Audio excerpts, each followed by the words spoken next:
Asia దేశాల్లో అతి పెద్దదైనటువంటి ఆర్థిక వ్యవస్థ చైనా. ప్రపంచంలో టాప్ 2, ఆసియాలో నంబర్ 1. అదే సందర్భంలో మనం ప్రపంచంలో టాప్ 4, ఏసియాలో నంబర్ 2 ఉంటాం. చైనా చుట్టూ ఉన్నటువంటి ఆసియా దేశాలతో స్నేహం చేస్తది. ఎలా? ఒక దాన్నేమంటారు, వడ్డీ వ్యాపారస్తుల్లాగా అప్పులివ్వటం, అదే స్నేహం. వడ్డీలు తీసుకోవడం, లేదా ఆయా దేశాల్లో ఉన్న ఆస్తుల్ని తన హస్తగతం చేసుకోవడం. భారత్ అట్లా ఎప్పుడు చేయదు.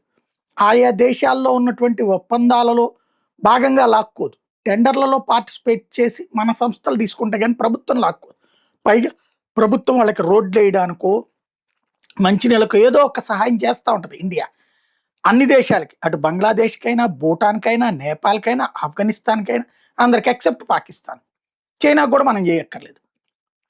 శ్రీలంకతో సహా చేస్తాం చిన్న దేశాలు. ఇప్పుడు ఆయిల్ క్రైసిస్ ప్రపంచమంతా అయ్యి ఎక్కువగా ఏసియా కంట్రీస్ ఇబ్బంది పడుతున్నటువంటి వేళ 38,000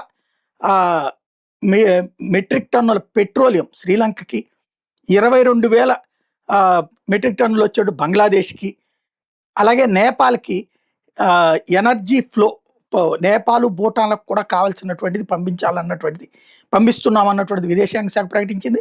అలాగే మారిషస్కి కావాల్సినటువంటిది ఏంటో కనుక్కుని పంపించే దిశగా అడుగులు పడుతున్నాయి.